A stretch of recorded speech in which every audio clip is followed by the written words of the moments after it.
All right, everyone. So I'm in the pavilion, busted the main yesterday. You're never enjoying busting the main, especially at day one. I can rationalize it sometimes though. Like I'd rather bust day one than bust right before the money in day three. So that always feels good because now I have time to sort of go to LA and do some other things. But I played, I think I played okay. My table, there were pretty good players at my table. There wasn't that many behavioral things that allowed me to really put the level of aggression that I could. And I do think that the concept of busting day one in the main allowed me to play, or didn't allow me to play, the kind of poker that I'm usually used to playing. So instead of like sort of turning the gas on after I build my reads and understand my players, I sort of coasted a little bit. And then basically I got into like 3 or 4 annoying spots where 2 hands I had to fold based on river, and then another 2 hands I just ran into the nuts. And then I literally had a like 20 big blind stack the entire day one. And we had a bunch of other crazy things happen. So if those of you haven't heard, there was like people taking their clothes off and like throwing a shoe. And then also there was an earthquake in the middle of the main. So this whole area, if you see the rafters above me, those giant poles, they were like swaying side to side, which is pretty crazy. I've never been in an earthquake before. It was kind of interesting. I've just never experienced that living on the East Coast.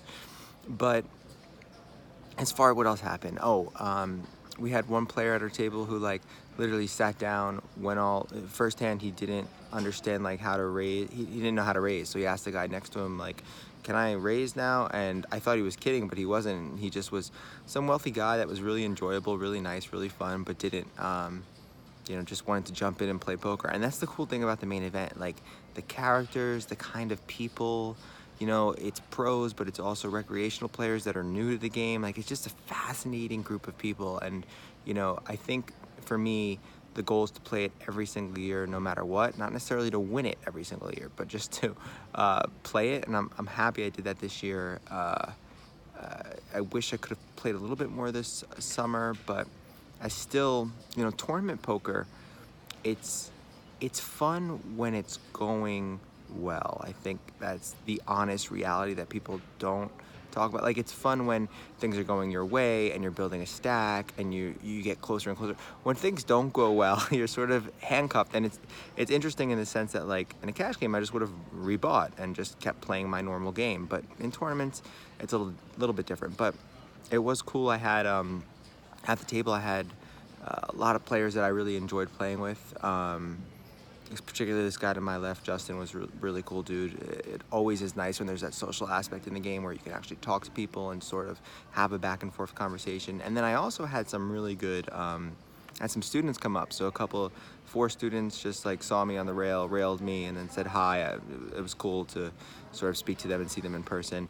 And yeah, so I think, what's the last thing? I think mental wise, I'm pretty strong at the table in terms of like not getting frustrated or anything like that. But I think I was in my head a little bit too much. I'll probably end up talking to Elliot Rowe about this.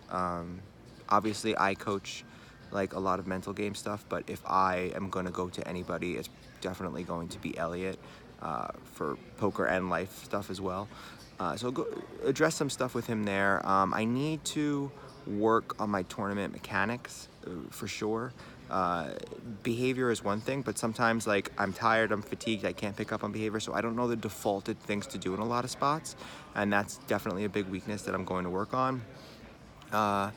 And besides that, I think I'm excited. I'm fine. I think one of the things that happened that was really interesting is during the actual earthquake, like right before the earthquake, I felt a little bit like, I don't know, I was like, ugh, this like, I got 10K in the main. Like, I had a couple moments of like being sorry for myself, and then the freaking building started shaking. The whole building's rattling back and forth, and I was like, oh shit, like what the hell happened? And then we left, and I was like, why am I getting like frustrated about a tournament when the entire building's shaking? Like, it just shows perspective-wise that, we like to build up these tournaments as to meaning like something that's going to change our lives, something that's going to be insane, and it could. But the reality is, like, we want to be grateful for where you're at, want to be grateful for all the things that are currently going on in your life that are working, because the reality is a raptor could have fell on my head and ripped my head off, and I would have not been ever able to play a tournament again. So yeah,